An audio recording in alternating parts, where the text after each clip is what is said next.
Chapter 7. As beautiful as the farm was, it was a mess. Sure, before we'd even taken possession of the property, I'd noticed a few pockets of rubbish in various places. So I knew we had some cleanup ahead of us. But we had completely underestimated the scale of the task at hand. It seemed like everywhere Esther would dig, she'd unearth broken bottles or tiny slivers of rusted out metal. Not exactly buried treasure, in other words, no matter how exciting these shiny discoveries might have been for her, or terrifying for us. I guess in the old days, it was acceptable practice to turn your property into your own personal garbage dump. Or maybe lack of access to regular weekly trash pickup back in the early 1900s had something to do with it, especially in a rural area such as this. Regardless, by the time we moved in, most of the glass and metal had been buried under years of dirt and overgrowth. I'm sure most of it would have never been seen again if not for our darling girl with the built-in rototiller on her face. Esther's always had a knack for getting into things she's not supposed to. So why would broken glass be any different? I mean, love her as we do, and we do very much, at the end of the day she happened to be born a pig. And a pig's gonna be a pig. On one of our daily walks, I noticed Esther had a bit of a limp. It didn't seem serious per se. It's not completely out of the norm for her to occasionally favor one leg a bit, as we all do. But she obviously wasn't feeling quite like herself. We looked over her and assumed things would improve by morning. But the next day she showed no noticeable improvement, so we called our vet. In typical fashion, I started to assume the worst. And I've learned that it's usually best if I just call in somebody who can talk me down from the edge of hysteria. At least temporarily, because with apologies to Aerosmith, most of the time I'm living on the edge. Dr. Kirkham arrived around 8 p.m., when Esther was already settled happily on her bed in front of the fireplace. We had gone for our walk, she'd eaten dinner, and everything seemed pretty much normal aside from the limp. The doctor examined the leg in question. He checked out her foot, knee, and shoulder, and again everything seemed okay. She clearly had some discomfort, but it looked like a muscle issue, as we had initially suspected, so our minds were put at ease for the moment. We decided just to give Esther some quiet time and not encourage her to tag along for walks as we usually did. Of course, that's easier said than done when the young lady wants to join us. But the doctor's recommendation was bed rest. So we had to keep her as inactive as possible for a few days while whatever was bothering her sorted itself out. Keeping Esther inactive was no small task, but it was certainly better than the other scenarios playing out in my mind. It all seemed like a pretty straightforward situation when Derek and I went to bed that night. But that changed when I woke up the next day and went into the living room. Nothing I could say would get Esther up and into the kitchen for her morning juice. Yes, she still drinks her juice every morning. It's a very diluted iced tea mix, but it can't be diluted too much or it won't pass inspection, and thus it ends up angrily spilled across the kitchen floor. It's one of her diva demands, along with memory foam mattresses and no noise after 10 p.m. And yes, she's spoiled. Americans have their Kardashians, we have Esther. When Esther wouldn't get going, I started getting worried, of course. And just because that's often my natural state doesn't mean my concerns aren't valid on occasion. But I tried not to think about the limp she'd had. Esther is known to be more of an afternoon pig than a morning pig on the best of days, so her behavior this time wasn't entirely out of character. Imagine trying to rouse a fussy teenager who just wants to sleep in on a Sunday morning, and you'll get the picture.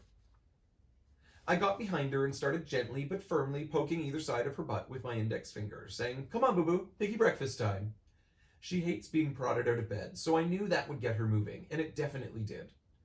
But when she leaned forward and lifted her back end to stand up, her front end collapsed, and she fell forward onto her face, squealing in pain. She tried to get up again, but she couldn't get her footing, and her legs kept slipping out from under her. I'd never seen her have this kind of trouble before, and it was terrifying. This was truly unprecedented. Something was seriously wrong with my little big girl. My heart was in my throat. I screamed for Derek and I tried to help her get up, but she was way too big for me to really do anything but support her a bit. There's no way I could actually lift her enough to help stabilize her feet. I felt like one of those mothers summoning superhuman strength to lift an overturned car off of one of my children, But in this case, the car was my child. By this point, she was flopping on the floor like a captured tuna on the deck of a fishing boat. Every time she tried to put her foot down, she'd pull it up in pain and fall right over again, causing her to panic as much as I did. It felt like the scariest few minutes of my life, although in reality it was only a few seconds, because Derek had heard my scream and the commotion and came flying into the room like the house was on fire. As soon as he saw Esther and the trouble she was having, Derek was in just as much of a panic as I was. He immediately called our vet's office, and they instantly got the message that it was an emergency because they had Dr. Kirkham on the phone right away. Derek explained the situation, and Dr. Kirkham told us Esther needed to go to Ontario Veterinary College, OVC, at the University of Guelph, immediately. We weren't about to argue, so we confirmed he should make the necessary calls and get us in as soon as possible. But there was one complication. It seems like there's always at least one. We didn't own a trailer. In other words, at that very moment, we had no way of transporting our 650-pound girl to the hospital, which is 18 miles from the farm. You might think that's something we should have thought of before this, and believe me, we agree. But like so many other things on our insanely long to-do list, it simply hadn't been done yet. It's a list, after all.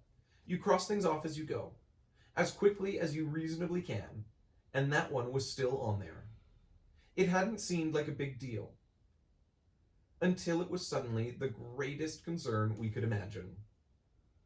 We had to come up with something fast. I knew it was serious when the vet was as concerned as I was. I called Ray, a real estate friend. I knew he used an enclosed trailer to move furniture in and out of houses for sale when staging his listings to make them look better to prospective buyers. His trailer was available, but he wasn't. He was out of town at the moment.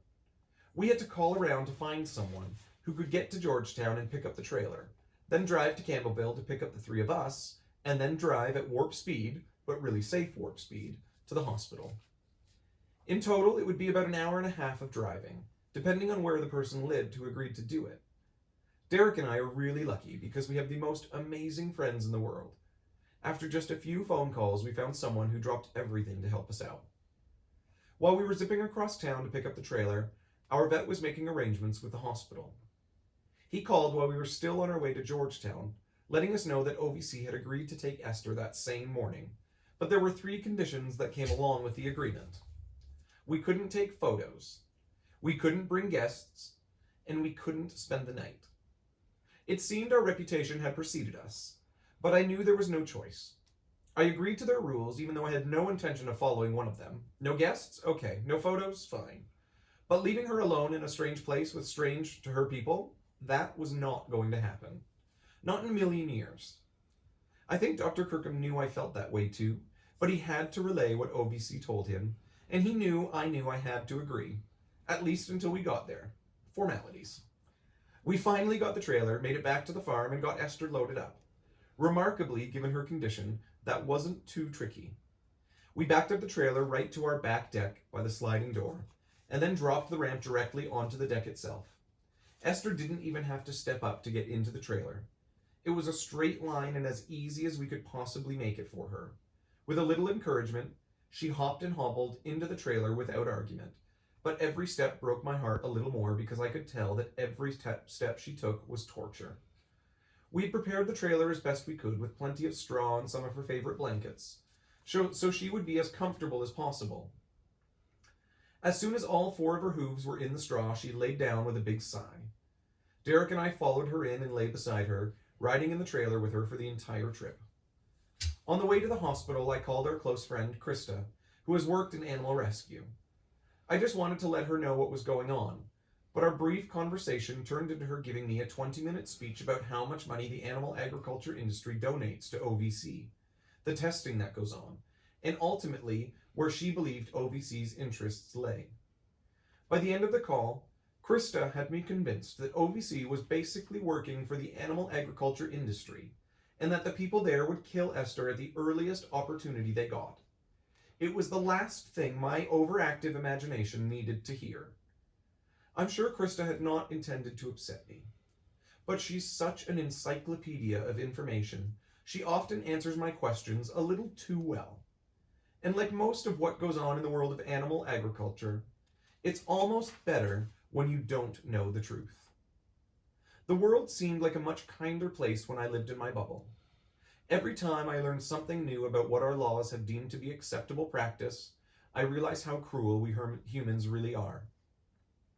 Esther is a threat to the animal agriculture industry, and we know that because we've started showing up in industry magazines suggesting how ridiculous we are.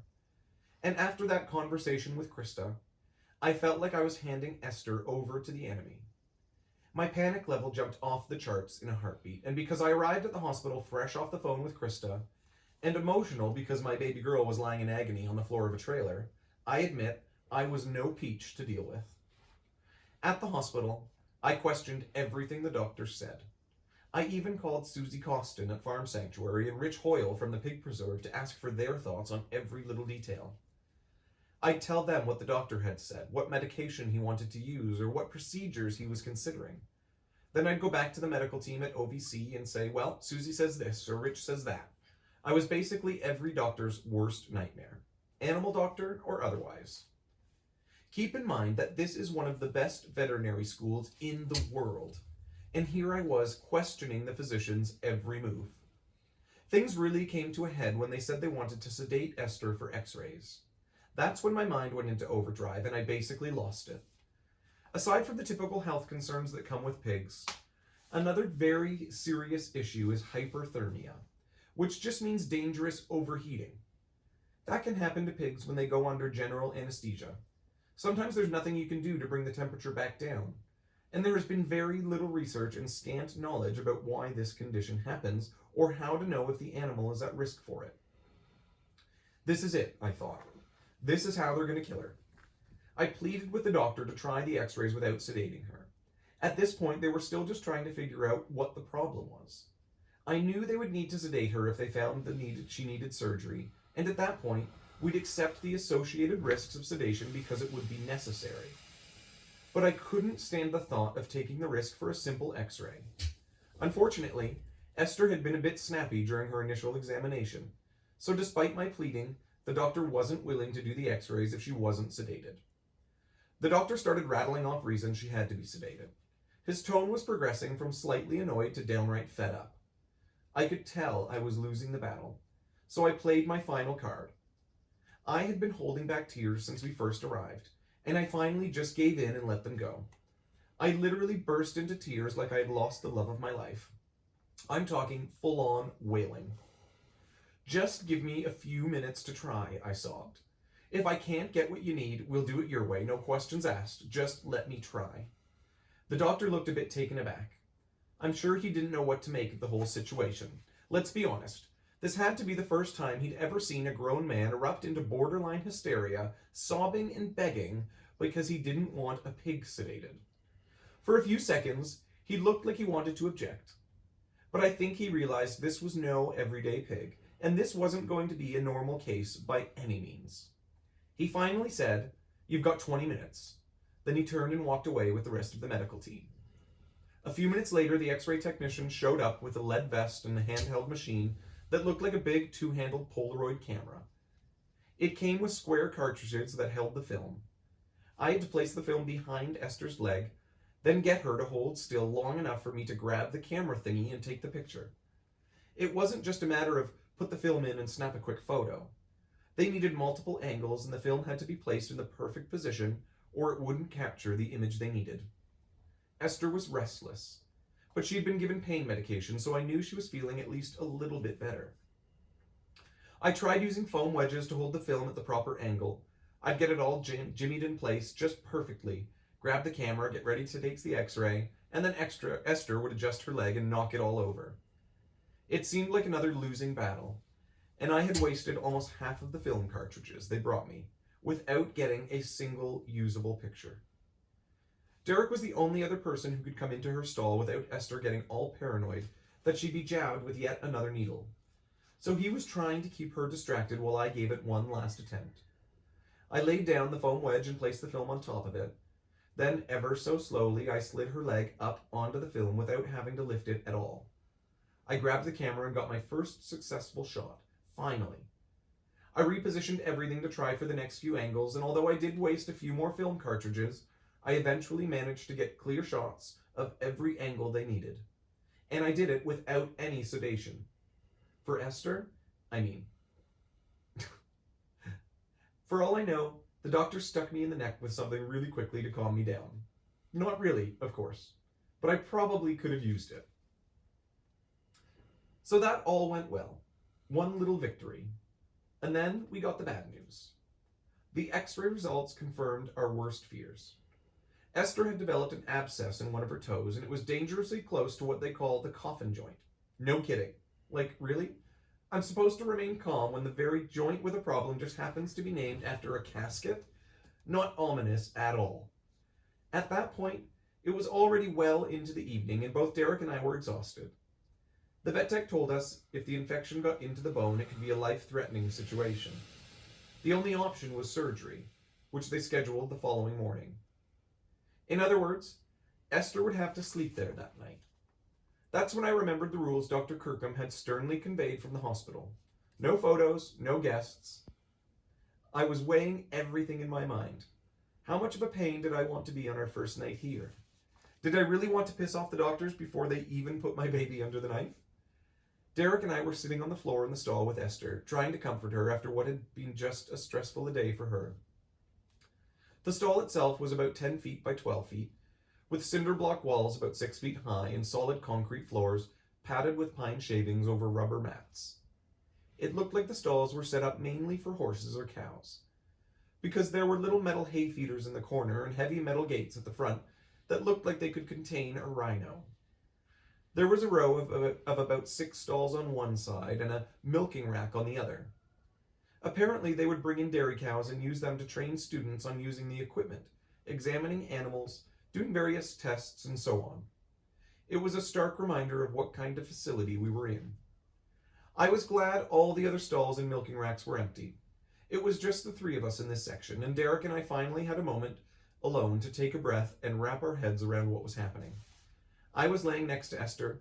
Derek was sitting beside us, talking on the phone to check in with our farm sitters back at the property. He told them we were just going to stay with Esther for a few more minutes. Then we'd come home soon and get back to OVC first thing in the morning for the surgery. As I listened to him, all I could think was no. I was looking around at the milking racks across the hall and picturing Esther sitting here all alone, scared and in pain. There was no way in hell I was leaving. Derek hung up the phone. Before I could even open my mouth, he said, "Are you going to come home or do you want to try to stay here?" He knows me better than anyone, so of course he knew I desperately wanted to stay. But we'd already talked about not pushing the boundaries too far, especially after my little breakdown earlier with the x-rays. Ultimately, we decided we wouldn't push it on the first night. Esther was sleeping comfortably, and we knew nothing was going to happen until morning. I could go home tonight and come back first thing, like 7 a.m. first thing, which you know is early for me. Even if that meant sitting around in the facility for hours with Esther before the doctor arrived. As Derek and I were just about to pack up, the x-ray tech came in and handed me a piece of paper. "Here's the Wi-Fi password," she said, smiling. "You might get bored tonight without it."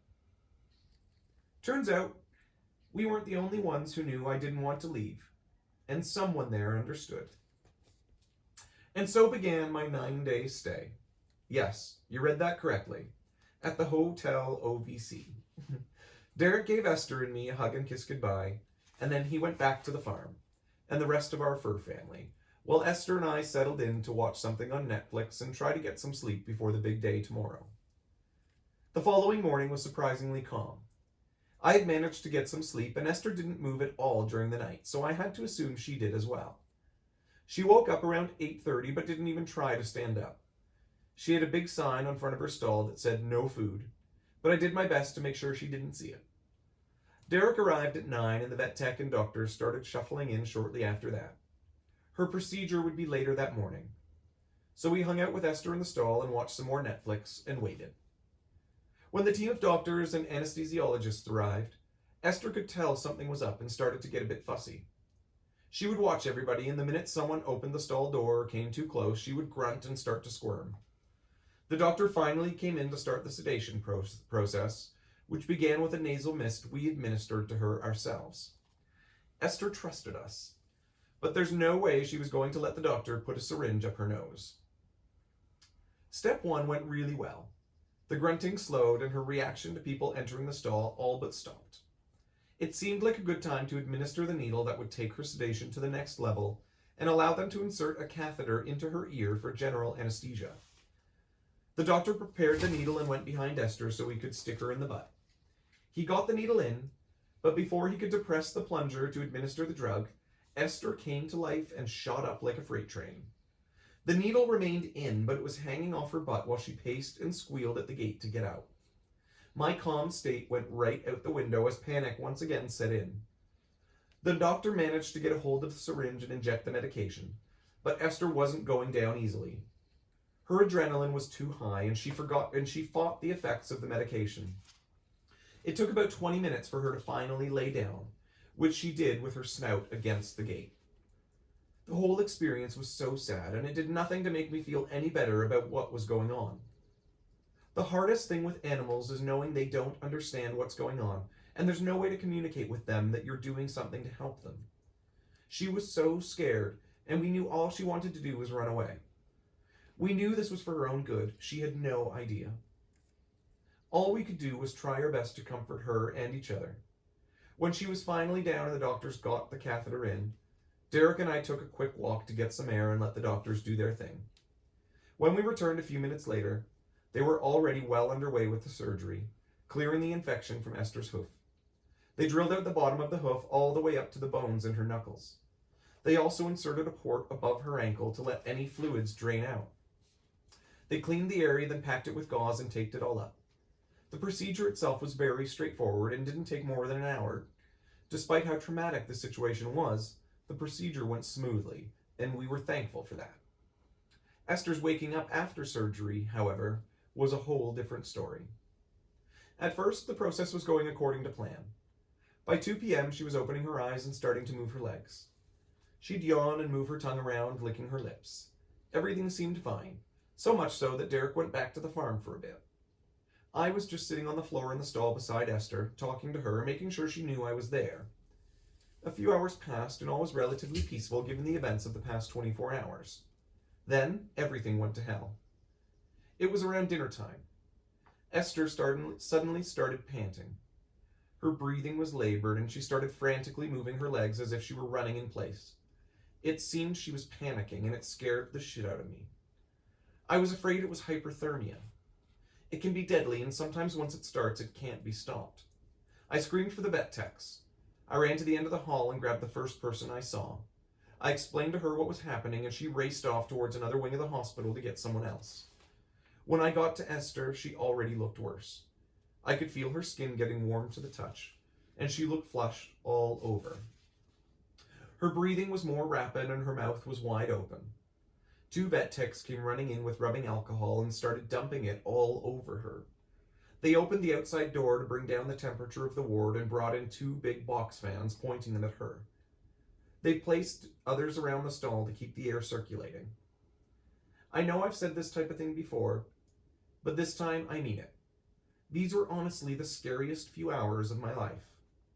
I had heard so many horror stories from other people about what can happen with pigs in surgery, and I thought Esther was becoming one of those stories. This whole awful experience went on close to 5 hours until about 10 p.m., when she finally started returning to normal. She had rubbed the skin clean off her knees and the front of her feet from running in place. We hadn't even noticed that happening in all of the chaos. Poor Esther looked like she had been to hell and back. Thankfully, things got better from there. She was finally out of the woods. That's ironic for a pig who likes nothing more than to be in the woods, which is a joke I can make only in retrospect. Over the next 7 days, Esther's condition steadily improved. It turned out that the medications she had been given had built up in the fat in her body, taking much longer to leave her system than medication does in leaner animals. It's yet another reason why maintaining a healthy weight is so important for pigs. Being even slightly overweight can cause not only joint and muscle issues, but also very dangerous reactions during and following medical procedures. We found out that people had been calling the hospital and sending gifts for Esther, a practice that obviously isn't common at a large animal hospital. The administrators also decided to keep Esther in the private ward so no one else could get in to see her. It also allowed us to let her out of her stall after a couple of days so she could explore and stretch her legs. It was really funny because she refused to go to the bathroom in her stall. She would stand at her gate until you opened it, then walk to the opposite end of the ward before doing her business, just like she wouldn't go to the bathroom in our home. She took over that space like it was hers, and the hospital staffers were totally cool with it. The more time I spent there, the more I got to speak with all the staff at the facility. It was an amazingly eye-opening experience. They let me ask a whole bunch of questions, and I learned a lot from them. And in the process, I think they learned a lot about my experiences and perspective. They were truly great with us, especially me and all my needs when it came to being near my girl. If I didn't say it enough then, I should say a big thank you right here to the doctors and all the staff at OVC who helped save our amazing pig daughter. It hadn't been our intention to make waves, but I know our time there was memorable for the staff at OVC. We've even been told they will be adding a course for the care of large companion animals like Esther, something they never offered in the past. While I can't say for sure that we influenced their decision, I'd like to think we played a small part in helping them see things a little differently. Most of the time in large animal clinics, the owners just leave the animal, and it's usually something like a horse or a show cow. It's not very often somebody spends thousands of dollars on a pig, let alone refuses to leave the animal's side. Nobody would think twice about it if she were a dog. My actions would have been seen as nothing more than those of a concerned parent. But because the patient was a commercial pig, they simply weren't prepared for the reaction they got, and at least a few of the staff members said goodbye to Esther and us with a much different outlook than they'd had when we arrived. Right, Cornel? Sweet pigger? Yes.